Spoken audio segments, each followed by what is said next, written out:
ustedes saben, amigos, recientemente una entidad que opera en Washington, el Centro de Estudios Estratégicos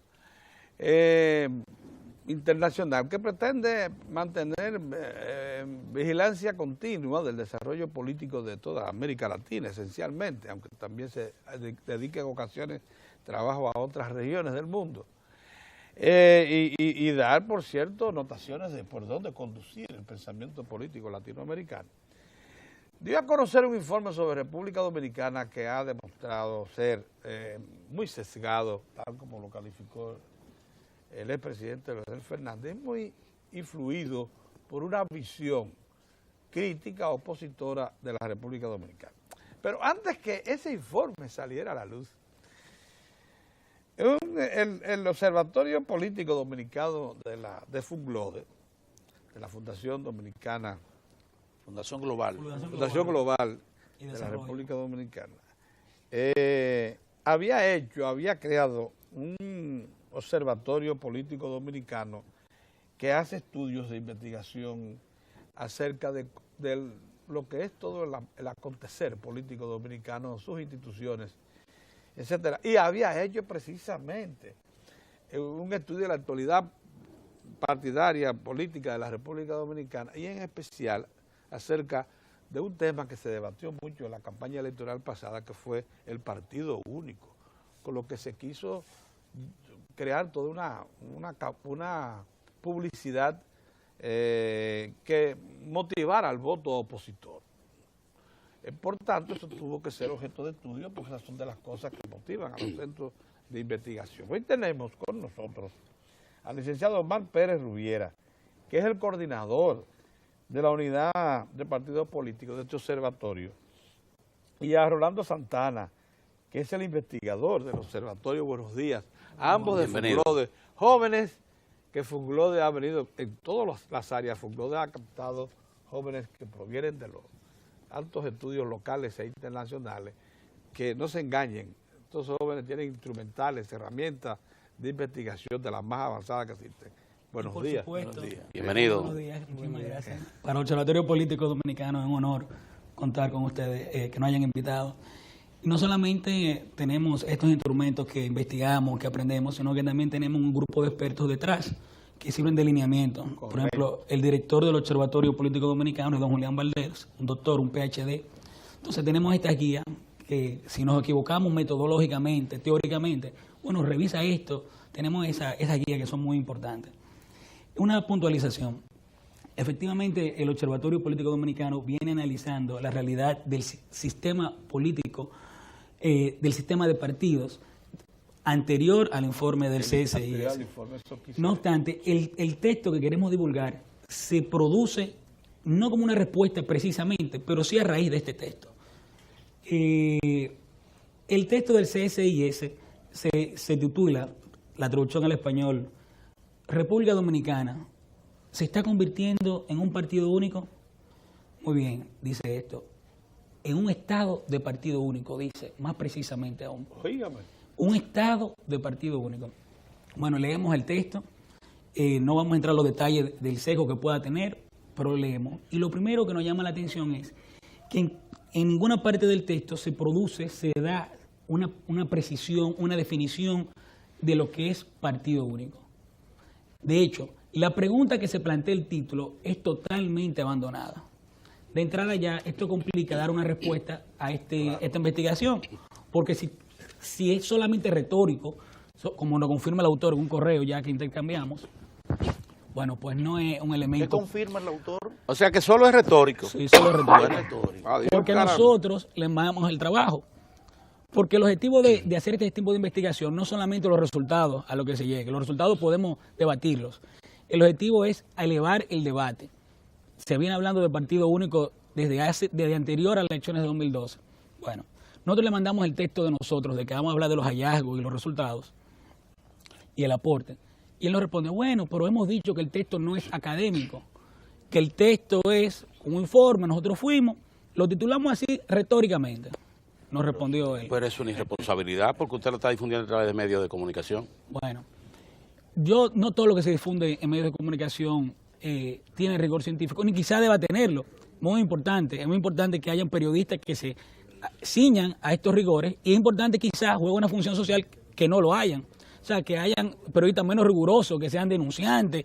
Yo puedo coincidir en que es la opinión pública, la denuncia, más allá de lo bien fundamentada que puede jugar. Es que un producto diario, como es un diario, o un medio de comunicación electrónico, que te ofrece un producto diario diferente al día anterior, no puede estar sometido a rigor científico, porque si no perdería. Pero la falta de rigor no le da una licencia para que hable mentira.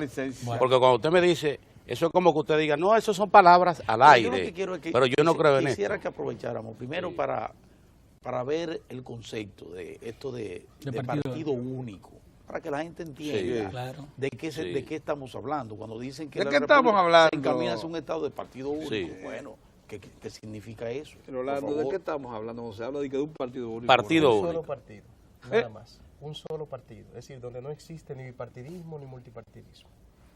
Como conocimos aquí, Partido Dominicano en República Dominicana. Claro, puede ser el mismo sistema de Cuba, de China, de Corea. Es decir, un solo partido. Si en dado caso existe otro, entonces no sería un sistema de partido único. Bueno, pero aquí tenemos una gran cantidad de partidos políticos. Y, por tanto, sería imposible que sea un sistema de partido único. Entonces, ¿cómo se entiende? ¿Cuál es el planteamiento que ustedes han hecho? ¿Qué es lo que ustedes en el levantamiento que han hecho? ¿Qué han encontrado? Bueno, el problema es que vamos a ubicarnos. Yo quiero proponer un esquema para no quedarnos solamente en lo conceptual. ¿Verdad? Si venimos a hablar en términos académicos, podríamos reducir la discusión a qué investigamos, cómo lo investigamos, o sea, el enfoque teórico y la metodología, y cuáles fueron los hallazgos. Ahora, como estamos hablando también de una investigación académica que pretende influenciar de manera positiva el debate, la opinión pública, bueno, también hay que decir la importancia de que se haga esto y en el contexto que entra.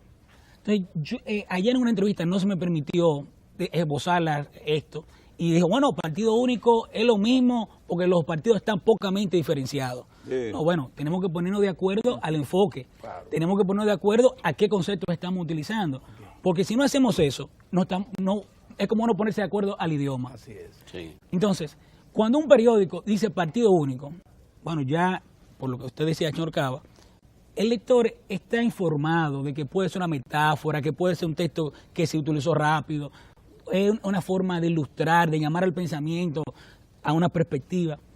Ahora bien, cuando ese periódico dice un centro de estudios, parece ser, está implícito que hay herramientas académicas por debajo.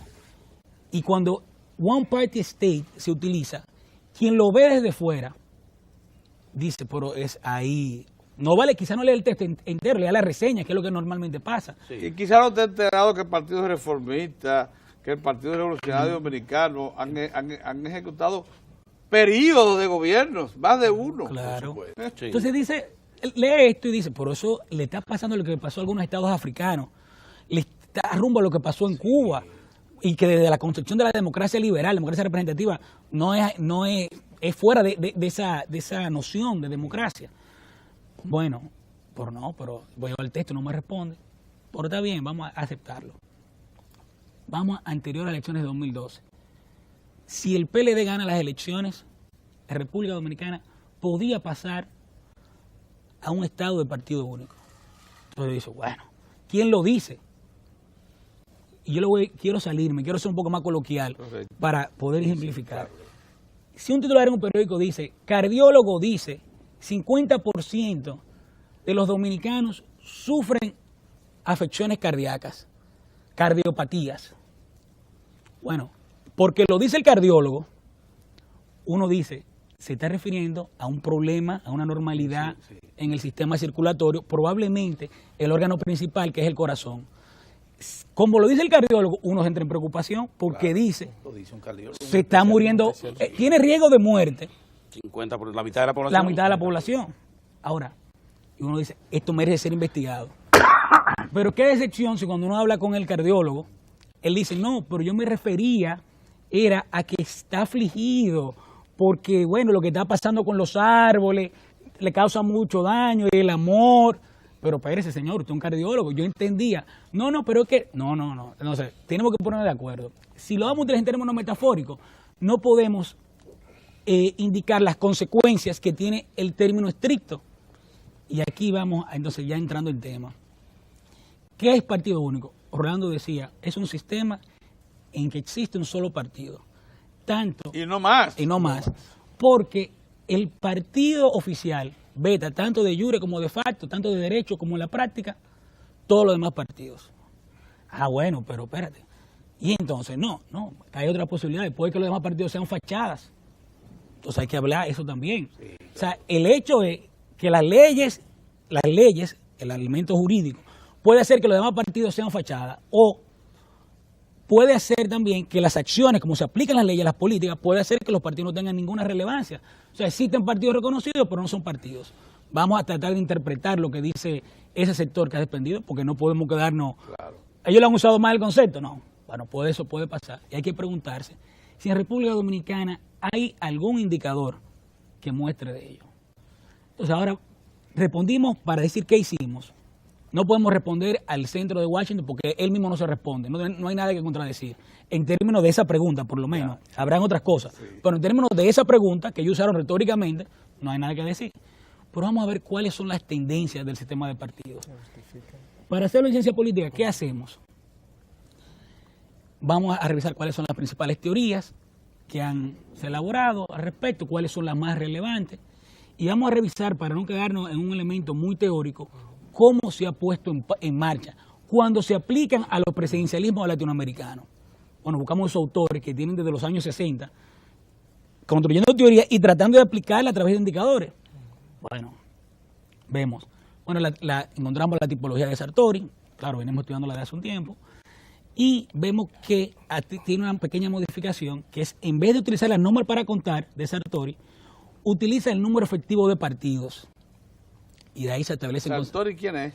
Giovanni Sartori, es un autor italiano, tiene un texto seminal que se llama Partidos y Sistema de Partidos. Correcto. Es quien continúa el ámbito explicativo de los sistemas explicativos que había iniciado Duverger. Muchas veces se considera que corrige lo de Maurice Duverger, que sigue siendo un texto fundamental. Sí. Entonces, bueno, pero Sartori no tiene toda la razón. Esto se ha corregido y las investigaciones empíricas son las que terminan diciendo en qué medida se pueden aplicar la teoría. Vemos el esquema conceptual de Sartori, vemos cómo los aplican los expertos, personas que tienen 40 años haciendo ciencia política, y lo traducimos a la realidad dominicana. ¿Y qué descubrimos? Bueno, las preguntas, olvidó decirlas. ¿Cuáles son las tendencias en cuanto al formato numérico, cantidad de partidos, en cuanto a la competitividad? Partido único implica que no hay competencia, porque para competir necesitan al menos dos. Entonces, bueno, vamos a ver cuántos partidos hay y vamos a ver cuál es el indicador de competencia. Y vamos a ver estas relaciones competitivas, cuán estables son, para poder decir son sistémicas propiamente. Entonces ahora vamos a definir dos cosas. Vamos a definir sistema de partidos, porque a veces se habla de sistema de partidos y a veces siento que no se sabe bien de lo que se está hablando, o no se adapta a una definición concreta, sino que es muy ambiguo.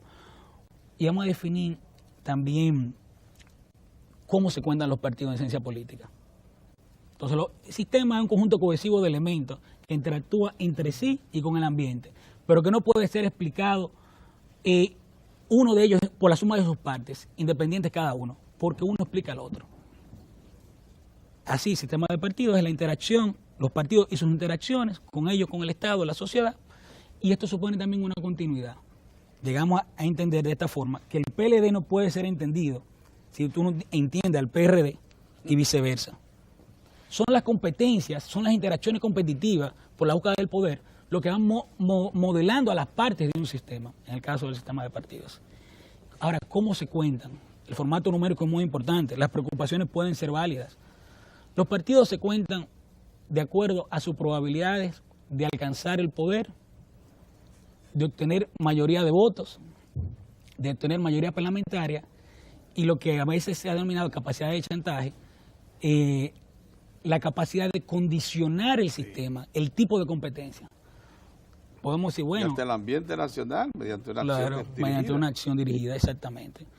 Ahora, esa relevancia no puede ser una coyuntura. No, tiene que superar la relevancia que tiene un grupo de presión. Un grupo de presión es un partido y, sin embargo, puede condicionar. Así es.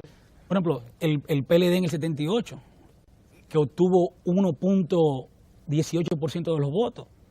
Entonces dice, ¿era un partido relevante? Bueno, hay que estudiar en qué grado la figura del líder y de los que lo siguieron podía condicionar el sistema y cómo su posicionamiento podrían haber incidido entre lo que se denominó el bipartismo del 78, según algunos autores, el Partido Reformista y el PRD. Bueno, pero en democracia de poco diferenciación ideológica, en sistema de partidos donde el componente ideológico no es muy alto, basta conformarse con las primeras características. Y estas características han sido sintetizadas muy bien en diferentes formas de calcular lo que se denomina número efectivo de partidos. Ya no vamos a entrar en la fórmula porque ir más allá del interés. Entonces, ¿qué descubrimos? Descubrimos primero que los indicadores del número efectivo de partidos arrojan que en ningún momento, tanto si se calcula a los partidos individualmente como si se calcula a los partidos con la alianza, el sistema de partidos se aleja del pluralismo. Esto es decir, de bipartidismo hacia arriba. Descubrimos que desde 1996 las elecciones han empezado a ser cada vez más competitivas. La única excepción son, o sea, desde 2000, digamos, más precisamente. 2000, una diferencia abismal del PRD por encima del Partido Reformista y por encima del PLD, o sea, más de un 25% o alrededor del 25%. Y luego, en el 2004, una diferencia enorme también entre el bloque progresista, el PLD y sus aliados, por sobre el candidato oficial, que era Hipólito Mejía. ¿Y qué significa esto? Bueno, en ciencia política se ha llegado a la conclusión, o se considera, o sea, en términos aproximados que estamos abordando, que los reñidos que son unas elecciones son un indicador de cuánto lo permiten las reglas de juego. Si unas elecciones son reñidas, de entrada uno puede suponer que hay unas reglas de juego que lo permiten, hay un sistema institucional, un conjunto de leyes que lo permiten, hay una cultura política que lo permiten, y eso trasciende a los hechos. Entonces mostramos esto. Hay gráficos que ilustran buena parte de lo que usted está sosteniendo. Esta es la competitividad, exactamente. Entonces, mire, la competitividad aquí se mide con el margen de victoria. Y vemos cómo en 2000 los partidos estuvieron alejados, pero desde las últimas dos elecciones el PRD ha estado cada vez más cerca de alcanzar al PLD. Le voy a pedir al director que ponga el gráfico que se llama nivel de votación de partidos y aliados, uno de los primeros. Nivel de votación, que es uno de los primeros. Vaya anterior, al gráfico anterior. El anterior, director. No, anterior, más anterior. Sí. El que tiene cuatro líneas. El único que tiene 4 líneas. Este es muy útil, pero quiero... Anterior a eso. Sí, nivel de votación de los principales partidos. Ajá. Pero tú puedes seguir conversando sobre el contenido. Bueno, él va a conseguir el gráfico. Es decir, es bueno que consiga el nivel de votación de los principales partidos. Entonces, ¿qué tenemos? Tenemos un PRD que obtuvo 47% de los votos, redondeando. En las elecciones más recientes. Elecciones pasadas. Que se puede hablar, o sea, hay quienes sostienen ellos mismos, que si no se hubiera dado unas condiciones internas, hubieran quizás alcanzado el poder. Eso es lo que se dice, entre ellos. Bueno. Entonces, descubrimos esta realidad, tenemos la competencia y el sistema es más estable que nunca. ¿Qué significa que el sistema sea más estable en términos de la volatilidad electoral? Significa que los partidos tienen una fuerte penetración social. La penetración social a veces es criticada duramente a los partidos. Ahora, no el grado de penetración, lo que preocupa es la forma en que penetran. Si solamente se basa en clientelismo, bueno, tenemos un problema. Ahora, en términos de estabilidad, y es bueno que los partidos sean estables porque a medida que los partidos son estables, se considera que es más estable la democracia. Y así algunos estudios empíricos lo sugieren. Es estable el sistema de partidos. Y es lo que hemos mostrado. Díganme una cosa, en el levantamiento que ustedes hicieron, porque hay una cosa que se llama percepción. Lo que se percibe en el país no es necesariamente que nos dirigimos hacia un partido único, pero por lo menos se habla ya de que regresamos al bipartidismo. Porque se toma en cuenta primero que el Partido Reformista está en una situación delicada, muy delicada, pero además porque conforma y ha conformado desde hace un buen tiempo parte de un bloque encabezado por el Partido de la Liberación Dominicana. Entonces deja solo al Partido Revolucionario Dominicano, pero que resulta que en el interior del Partido Revolucionario Dominicano también hay una situación ahí de mucha convulsión. Quizás es a partir de ese enfoque que esta gente habla de que mientras eso acontece en los otros dos grandes partidos, el Partido de la Liberación Dominicana se fortalece, porque por lo menos mantiene una cohesión interna bastante preserva fuerte, su unidad, preserva su unidad, o la unidad de cuerpo de ese partido, ¿verdad? Y entonces con una vocación de poder que se ha incrementado cada día más. O sea, los PLDistas tienen y han descubierto que el poder es muy bueno y están trabajando en función de eso. Y saben que para llegar y mantener el poder tienen que mantener la cohesión. Entonces, en ese sentido, ¿cuál es la tendencia que ustedes encontraron? ¿Hacia dónde se dirige? En términos numéricos y en términos de lo que son las calidades de los propios partidos. ¿Qué fue lo que encontraron de tendencia? ¿Qué es lo que le dicen los números, la investigación que ustedes han hecho? ¿Hacia dónde pudiéramos estarnos conduciendo real y efectivamente el sistema de partidos? ¿Hacia dónde se conduce en el mediano y largo plazo? El estudio parte de supuestos completamente, si se puede decir, negativos, porque toma como ejemplo el hecho de que el PLD haya ganado consecutivamente varias elecciones. 5 elecciones. Y el hecho también... El estudio de Washington. El de Washington, claro, no es de nosotros. El de Washington. Y también toma como ejemplo no la desintegración, sino el conflicto interno del PRD. Si nos ubicamos desde el 62 hasta la fecha, el PRD también ha pasado por varios procesos de conflicto interno y no se había pensado en un unipartidismo. Es decir, ciertamente. 1962. No, Balaguer tuvo 12 consecutivos. Los 12 años de Balaguer. Así, también eso es muy importante, esa referencia. Sí. El conflicto del PRD en el 67, la salida de Juan Bosch, no se pensó en ese momento en un unipartidismo. La división en el 84-86, la salida del Partido de la Estructura, en el 90, con el BIS, el PRI también, la Alianza Social Dominicana de Abinader. Sí. En el 2004, Atoy de Camps, y no se había pensado en un unipartidismo. Sí. Claro, es decir, que habría que analizar realmente, como el compañero Mal había aclarado, los supuestos que toma, e incluso la definición. E incluso, si nos vamos a estudios de Jacqueline Jiménez Polanco, esto de unipartidismo no es un asunto nuevo, no es un tema, tal vez probablemente ha sido destapado en este momento. Retomado, sí. O retomado. Ajá. 1901, Lenin ya había hablado de eso. Y entre el periodo de posguerra, 1922, 1933, Italia 1922 y Hitler 1933, ya habían tomado esto. Es decir, que lo que habría realmente que clarificar a qué nos estamos refiriendo, e incluso el mismo tiempo de la dictadura, habría que analizarlo, sí. Porque no fue tampoco un estado de partido único, sino que fue un personalismo. Sí, además yo conservaba la formalidad. Lo único que no creó que espacio existieran para algunas que, organizaciones únicas, como hacen en Cuba también, que te permite la existencia de otras organizaciones para justificar. Para justificar. No, y que la imposición fue violenta. Sí, no, porque recuerden que incluso Trujillo se impone en un proceso electoral que la Junta Central Electoral se desintegró. Tradicionalmente se ha considerado que la dictadura de Trujillo con el Partido Dominicano fue una dictadura de partido. Sí. Jiménez Polanco, como citaba Rolando, dice no es un estado de partido único, es un estado antipartidista. Ya hay que profundizar mucho para analizar esto. ¿Por qué en Cuba se habla de un estado unipartidista? ¿Por qué en China se habla de un estado unipartidista o un estado de partido único? ¿Por qué en Vietnam? Las cosas actuales. ¿Y por qué quizás no aplicaba a Trujillo? Pero bien, muy buena su pregunta, porque diríamos, vamos a ayudar a los que están diciendo esto.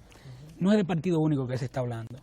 Se está hablando quizás de un partido predominante. Preeminente.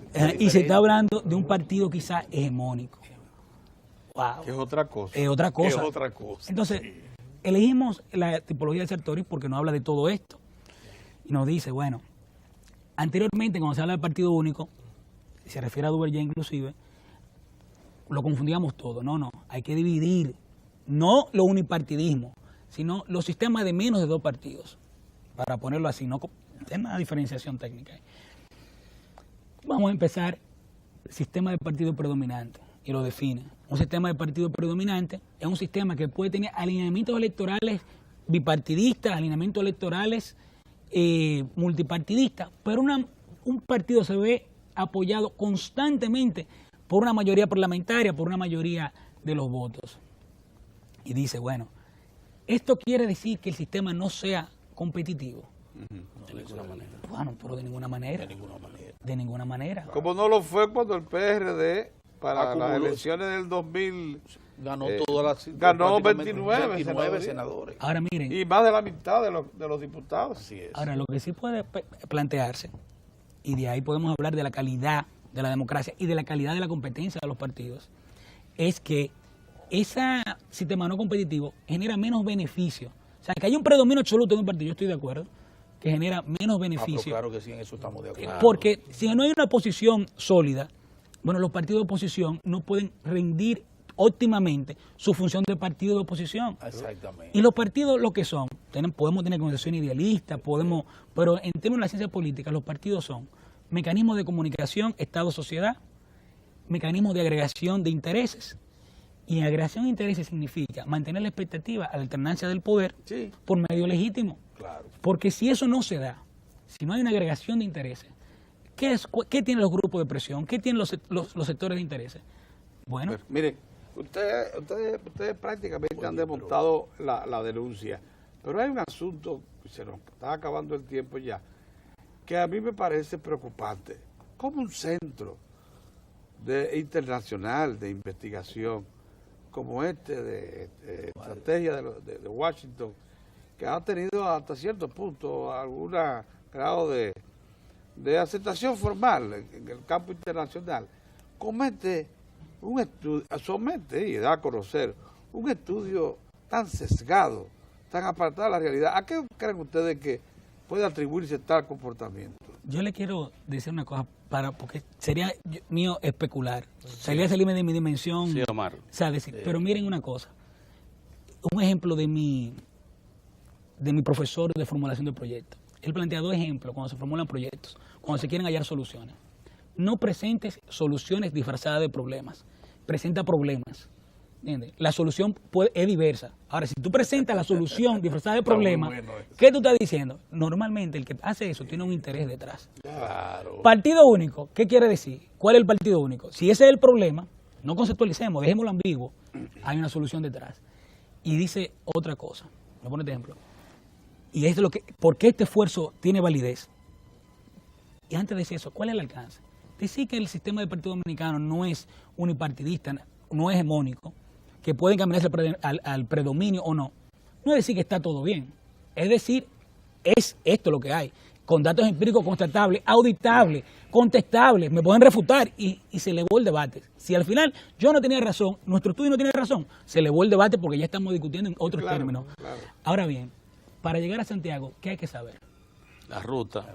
Bueno. ¿Y dónde está Santiago? ¿Y qué otra cosa hay que saber? ¿Dónde tú estás? Sí. Porque si tú dices, quiero llegar a Santiago y tú no sabes dónde estás, tú no puedes llegar a Santiago.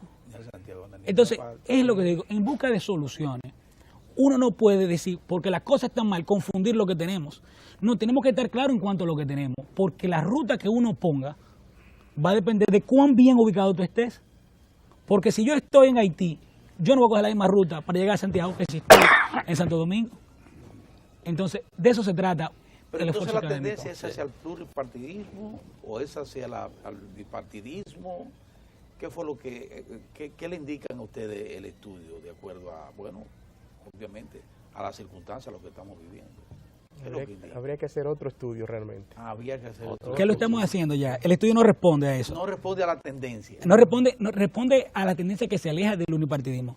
Ahora bien, yo le voy a dar una respuesta a la tendencia que en ningún momento tiende al unipartidismo. O sea, responde, estamos por encima de 2 partidos. Hay un enfoque. Para decir si es multipartidista o es bipartidista, hay que responder la relevancia del Partido Reformista y la relevancia de los aliados. Esto es muy discutible. Ahora bien, Yo le voy a dar un avance de nuestra investigación, porque ya la estamos haciendo, ya tenemos algunos resultados. Mi tesis de grado fue sobre eso, de hecho. No quiero revelar aquí, porque vamos a pulirla más. Claro. Ahora bien, esto es aproximativo. En República Dominicana tenemos un multipartidismo que funciona bajo la lógica del bipartidismo. Esto puede llevar alguna un multipartidismo que funciona bajo la lógica del bipartidismo. Es decir, el partido de gobierno consigue mayorías legislativas, dos partidos ostentan las probabilidades reales de tener mayoría, de tener apoyo legislativo y de alcanzar el poder, y básicamente esa es la diferencia. Interesante. Una pregunta, Omar y Rolando, que es lo que está en el auditorio, está esperando esto. Por lo que ustedes han explicado, es infundada la idea de plantear que República Dominicana tiene un partido único o que propende a un Estado de un partido único. Totalmente. Sí. Ahora bien, ayudemos a lo que han dicho esto. ¿En qué sentido? Hay dos categorías que son más accesibles, más posibles, más plausibles, que partido hegemónico, muy pocos ejemplos en el mundo, y partido predominante ya pueden haber más. Inclusive se habló de que hasta Estados Unidos, hasta Arturo llegó a mencionarlo, pudo haber tenido un partido predominante en algún momento. Ahora bien, el partido hegemónico, el PRI en México, desde 1929 a 1989, no solamente dominó todas las presidencias, porque la presidencia fue hasta 2000, hasta 2000, o sea, 70 años, pero cuando se consideró hegemónico fue hasta 1989, cuando perdió su primera entidad federativa. Durante esos 60 años gobernó todas las gobernaciones federativas, fueron todas las del PRI.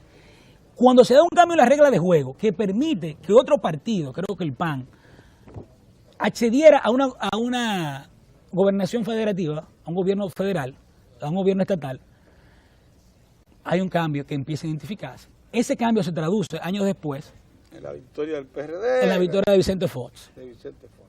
Entonces, posterior, ahora tenemos a Enrique Peña Nieto, que vuelve a ser presidente del PRI. Bueno, y hay un multipartidismo. ¿Y por qué la lógica? ¿Cuál es la lógica? Que se dan gobiernos de minoría, como tuvimos con el tripartidismo en el 98. Correcto. Miren, señores, qué interesante la intervención de estos jóvenes investigadores de Funglode, porque, bueno, echaron por tierra todo lo que fue una manipulación, sin duda alguna, un estudio sesgado que pretendía dar un servicio local, más que una respuesta a una investigación científica. Eso lo decimos nosotros. ¿Cómo fue el Centro de Investigaciones Estratégicas de Washington, que dio a conocer este informe, que aquí se le dio carácter de Biblia, de un fundamento? Decía yo en una entrevista, científico. Mientras las opiniones periodísticas mejor quieran reflejar cosas que se verifican en los hechos, mejor serán. ¿Entiendes? Entonces, si tú pones el centro de estudio y tú no vas al texto y lo revisas, hay una falta de preocupación. No vamos a entrar en intencionalidad, pero ¿qué pasa? Es evidente. Miren, señores, pero agotamos el tiempo con estos jóvenes. En algún momento quisiéramos que nos traigan los resultados de este estudio que está en proceso. Señores, por favor, entren, y a los televidentes también, Observatorio Político Dominicano, opd.org.do. Todos nuestros trabajos están ahí. Muy bien. Venimos estudiando la ley de partido, venimos promoviendo esta necesidad, y en ese estudio también lo hacemos, porque es ahí hacia donde debemos orientarnos. Y si no, que se llamen a Funglode, que también le dan la dirección de mail ahí, y ustedes pueden, por tanto, acceder a estos estudios. Mientras tanto, agradecemos la presencia de Omar Pérez Rubiera, coordinador unidad de partidos políticos, a Funglode, y a Rolando Santana, investigador del grupo. Y también a su atención. Lógicamente, ha contribuido también a clarificar todo esto. Por ahí está Lalo, al que le hemos robado algunos minutos, y por cierto, vamos a pasar directo de Lalo para que no haya publicidad de intermedio, y así podamos aprovechar los minutos que nos restan y no tomarle minutos a la sesión cultural. De forma que ahí está Lalo ya listo para ponernos al día en los asuntos deportivos. Nosotros regresamos mañana. Hola, ¿qué tal? Muy buenos días, bienvenidos a los deportes. Diario del 4. Ve acá, Pedro. Pedro renunció. El equipo o la selección de Cuba, señores, fue aceptada, recibió el visto bueno por el Departamento de Estado de los Estados Unidos para que regrese a la Serie del Caribe. La Confederación de Béisbol estaba esperando que eso ocurriera y bueno, pues ya se dio. Ahora, ¿qué hay que esperar? Que aparezca un sexto equipo. Yo no sé si ellos plantean irse con 5 equipos o van a tratar de conseguir que participe Nicaragua, Panamá o Colombia, que son los otros países que pudiesen presentar equipos. No tienen el nivel, pero serían 6 equipos. Pero yo preferiría que con Cuba, y eso sí definitivamente le da brillo a la Serie del Caribe, que ha perdido y muchísimo con ese asunto, de que los equipos han perdido brillantez. Puerto Rico hace mucho que dejó de ser esa gran potencia y esa competencia. Últimamente Venezuela y República Dominicana y México, que en los últimos 2 años, los últimos 3 años, ya se ha metido en competencia, pero realmente ya la Serie del Caribe no tiene ese atractivo que tenía antes, y Cuba podría dárselo. El ver a esos jugadores cubanos competir con los equipos dominicanos, venezolanos y mexicanos y los boricuas, lógicamente que sería un parámetro para uno comenzar a ir determinando si definitivamente el béisbol cubano está en el nivel que alcanzó años anteriores. El colega, el enllave, me imagino que no le gusta que yo le diga colega, Héctor J. Cruz, pero el periodista, el veterano periodista y escritor deportivo Héctor J. Cruz acaba de publicar su 3ª edición del Anuario del Béisbol Dominicano. Ahí usted en ese libro encuentra las estadísticas de los peloteros activos, lo mejor de la pelota, como dice la portada, las estadísticas del año pasado, los líderes y todo eso, los líderes de por vida. Héctor J. Cruz, Anuario de Béisbol Invernal de República Dominicana, edición número 13, temporada 2013-2014. Así que le agradecemos el envío de este nuevo libro a Héctor J. Cruz. Repito, ahí usted encuentra los números de por vida de la mayoría de los peloteros criollos que han actuado en la pelota dominicana. Así que felicitamos una vez más a Héctor J. Cruz, que si hay algo de lo que adolecemos en el país es precisamente de una bibliografía deportiva. Aquí poca gente se encarrila por la escritura y mucho menos del deporte. Vámonos con otras noticias, con otras informaciones. Esta es la Liga Alex Rodríguez, que con equipos de Venezuela y Puerto Rico, además de algunas otras ligas de la República Dominicana, ha organizado una serie de béisbol internacional infantil. Ahí está Moisés Lember, el eterno, gran lanzador, haciendo el lanzamiento de honor, y Luis Mercedes, el triunfador, haciendo las veces de bateador de honor. Ese Moisés Lember fue uno de los mejores lanzadores amateur que tuvo la República Dominicana en los 60. Dice Alex que sí.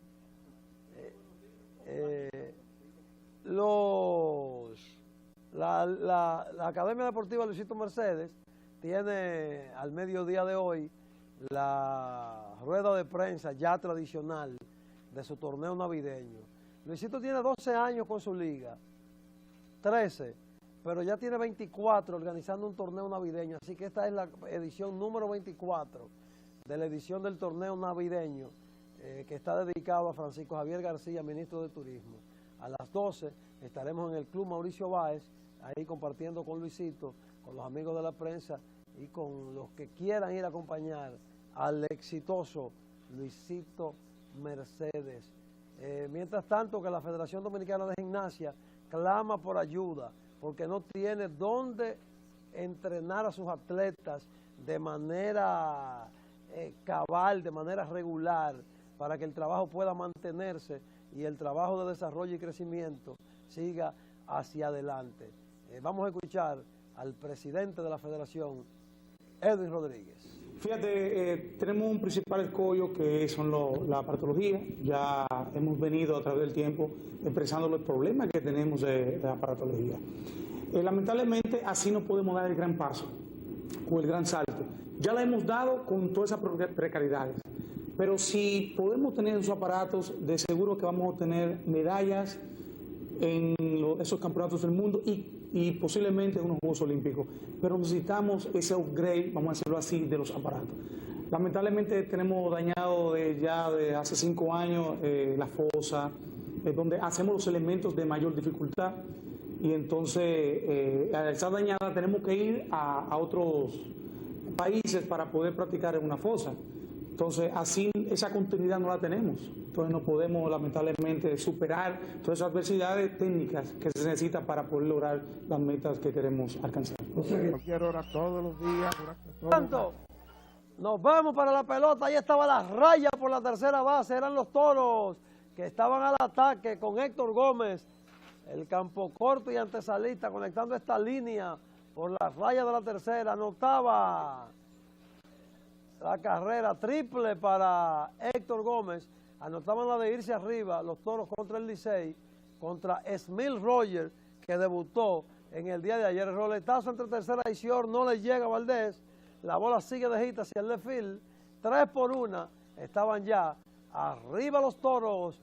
Y cuidado con los Toros, como decía la voz comercial, fenecido ya Juan Lugo Villar, el poderoso.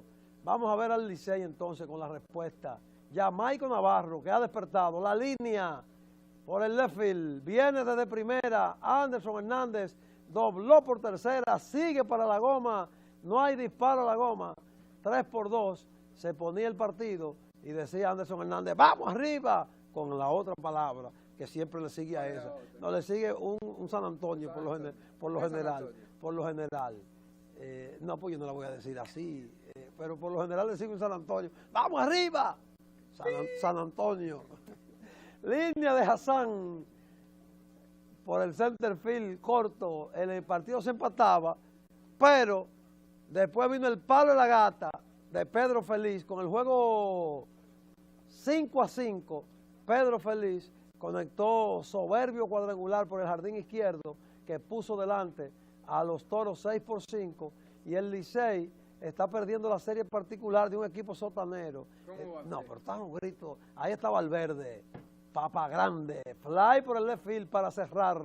Salvamento para Valverde, 6-5 la victoria para el conjunto romanense. Sí, pero está el grito en los liceístas. Eso manda madre. Están clasificados. Pero yo no sé por qué tanto grito. Están a dos, pero que están a 2 de la primera posición. ¿Qué tanto griterío y tienen a Juan Francisco lesionado. Va a debutar Eric Aybar el 11 de este mes. Vuelve el inicialista que se fue, Sean Helton. Pero vámonos para el partido del gran bloqueo del home play. Así se juega en la receptoría de Wilkin Castillo, el capitán rojo. Mire ahí cómo bloqueó ese home. Pero vamos a ver, los bates del Escogido se soltaban allá en el Julián Javier, en la ciudad del Jaya, San Francisco de Macorís. El disparo a tercera, quieto el hombre. La línea por el left field. Viene una para la goma, viene el tiro, pero tarde el disparo. El batazo entre right center, de aire contra la pared. Viene una, viene la otra, y ya iban 3. Fly por el right field, la bola cae, no le llega el right, anotan otra, 4-1, y así terminó el partido. 4 carreras por 1. Ganaron los Leones del Escogido para seguir viento en popa y a toda vela en la primera posición. El otro partido de la jornada, las Águilas, 4-3, le ganaron a las estrellas. Bueno, aquí no se ve el 13. Usted se agarra siempre de que No, aquí no aquí se no, ve nada, para no traernos lo de nosotros. No, La próxima vez no sale la sesión. cuando juegan en San Pedro, aquí no se ve el 13. Cuando el Liceo juega en San Pedro, las estrellas la imagen salen. No salen, que no se ve el 13, que no se ve el 13, señores. No va a ir la sesión si no vuelve, hermano. Señores, me van a boicotear la sesión estos muchachos. Así, esos fueron los 3 partidos de ayer. Así terminaron, ganando los Toros al Licey, las Águilas a las Estrellas y el Escogido a los Gigantes del Cibao. Vamos a ver las posiciones. 23 y 14 para el Escogido. A 1 las Águilas. Y mire cómo es que gozan los aguiluchos. Los aguiluchos gozan. Los aguiluchos no gozan porque las Águilas están segundos, no. En tercera que está. ¿Dónde es? ¿Dónde es? En tercera. Déjame ver yo. Déjame ver yo. ¿Cómo es el asunto? El Licey se va a quedar fuera. Mira, como que gozan los aguiluchos. O sea, en vez de gozar porque las Águilas están en segundo, a 1 el primero, ellos gozan porque el Licey está en tercero. Y si tuviera, y si estuviera fuera de la clasificación, ahí fuera que el gozo fuera grande. El Licey está tercero a 2, a 5 y medio los Gigantes, a 9 los Toros se acercan a 3 y medio de la clasificación, pero a 9 del primero, y a 4 de la clasificación están las Estrellas Orientales. Partidos para hoy, donde sigue la acción con 3 encuentros, Gigantes y Escogido en el Quisqueya. Son los mismos equipos de ayer, cambiando de escenarios. Los que jugaron en San Francisco vienen aquí, los que jugaron en San Pedro van al Cibao, al Estadio Cibao, Estrellas y Águilas, y los que jugaron aquí en la capital, Licey y Toros, se mudan al Corral de los Toros del Micheli. NBA, resultados. Los Sixers en doble tiempo extra vencieron a Orlando de 1, 126-125, juegazo. Boston, 108% a Milwaukee Bucks. Detroit le dio una pelita a Miami, así como suena. Detroit le ganó a Miami, 107-97. Denver, 111-87 a los Nets. Los Nets de Brooklyn no le ganan a nadie. Y Memphis venció 110-91 al conjunto de los Soles de Phoenix. Dallas, de 7 le ganó a Charlotte. Oklahoma, de 2, victoria sobre Sacramento con Kevin Durant, 27 puntos, 11 rebotes. Y Toronto no pudo con Golden State, que le ganó de 9, 112-103. De caballeros, elegante, a la moda, distinguido, con feeling, con caché. De caballeros, trajes elegantes. Ya no se dice Regal. Alemar Cleaning, tu lavandería express. Alemar Cleaning, lleve 12 piezas y pague 10. Desde 5 piezas en adelante, 2 corbatas gratis. Alemar Cleaning, Luis Amián Mateo 91 y Ercilia Pepín con Jacobo Masluta. Alemar Cleaning y Auto Mayella, para que se monte bien montado. El mejor carro, el que usted quiera, el camión, la jipeta, el camión, la camioneta, el carro, lo que usted prefiera del año, Pedro, del año que usted quiera. Auto Mayella, la razón de su inversión en La Vega. Señores, me voy, pero los Yankees firmaron al jardinero ex de Boston, Jacoby Ellsbury, 153 millones por 7, y no le quieren dar más de 170 a Robinson Cano por la misma cantidad de tiempo. O que yo creo que entonces Robinson Cano va a tener que firmar con Boston y jugar tercera. Yo me hubiese ido con lo que me está... ¿Cuál es? No, Robinson Cano que se vaya para Boston, para que siga la rivalidad esa de Yankees y Boston. Aunque me den menos, me voy para allá. No, por menos no. Boston que le busque por lo menos 210 y que se vaya para allá. Nos vamos, señores. Se quedan ahí porque ya viene Yanel Hernández, Cita Cultural.